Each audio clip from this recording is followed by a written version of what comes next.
Welcome to The Last Breakfast. Please enjoy the video. Start by importing both the camera clip and recorder audio into the media pool.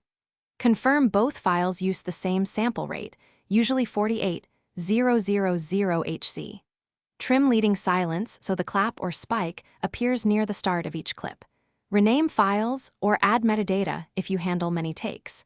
Place the camera clip and separate audio in a single bin for easy selection. This preparation ensures clean waveform matching and avoids mismatches during the automatic sync process. Select the camera clip and the external recorder audio together in the media pool. Right-click one selection and choose Auto Sync Audio based on waveform from the menu. Wait as Resolve analyzes and aligns waveforms across both clips, matching spikes and patterns. If it fails, try trimming 5 to 2, 0 seconds off the start and repeat.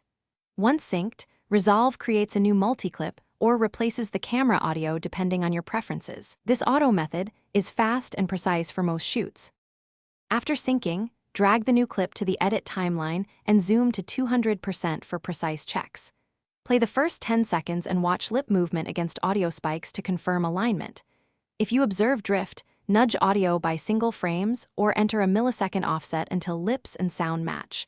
For long recordings, check periodically. Drift can accumulate over minutes and require small retimes.